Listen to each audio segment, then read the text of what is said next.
حسبي ربي جل الله ما في قلبي. تمام تعریفیں اس اللہ کے لیے کہ جس نے خوبصورت آسمان اور زمین کو بنایا۔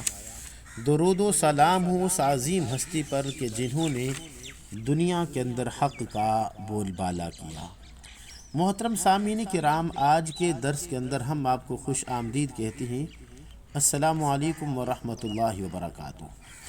محترم سامعین کرام، آج ہم آپ کی خدمت کے اندر ایک بہت زبردست سا واقعہ بیان کرنے جا رہے ہیں جو کہ نبی اکرم صلی اللہ علیہ وسلم کے اخلاق کے متعلق ہے۔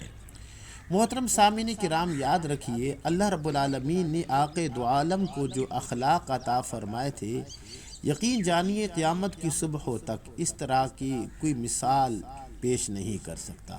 اللہ پاک خود ہی فرماتے ہیں قرآن مجید کے اندر، وَإِنَّكَ لَعَلَىٰ خُلُقٍ عَظِيمٍ، کہ اے میرے محبوب آپ تو اخلاق کے اعلیٰ اور اچھے مرتبے پر آپ فائز ہیں۔ چنانچہ ایک دفعہ نبی اکرم صلی اللہ علیہ وسلم قباء تشریف لے جانے لگے تو اس وقت خدا کا کرنا ایسا کہ رحمت دو عالم صلی اللہ علیہ وسلم حمار یعنی کہ گدھے پر سوار تھے اور حمار کی جو کمر ہے وہ ننگی تھی۔ تو حضرت ابو ہریرہ رضی اللہ تعالیٰ عنہ بھی آپ کے ساتھ تھے۔ تو نبی اکرم صلی اللہ علیہ وسلم نے فرمایا کہ اے ابو ہریرہ تم بھی آ جاؤ، میرے ساتھ سوار ہو جاؤ۔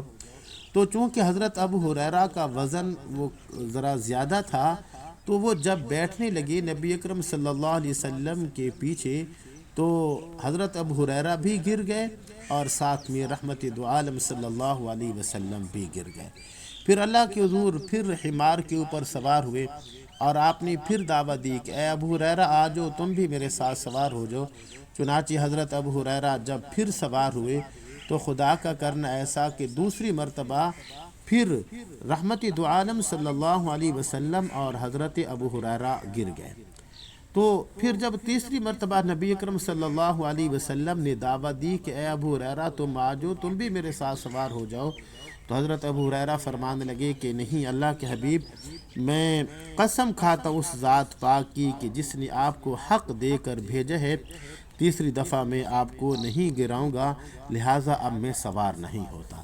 اللہ اکبر۔ تو محترم سامعین کرام، آپ دیکھ لیجئے کہ نبی اکرم صلی اللہ علیہ وسلم کے کتنے زیادہ اخلاق تھے، اچھے اخلاق تھے اپنے ساتھیوں کے ساتھ۔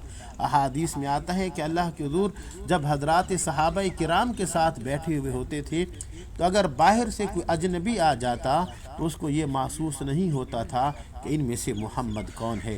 اللہم صلی علی سیدنا محمد النبی الامی وعلی آلہ وسلم تسلیما تسلیما۔ اجازت دیجیے اپنے بھائی محمد زبیر حسن کو۔ السلام علیکم ورحمۃ اللہ وبرکاتہ۔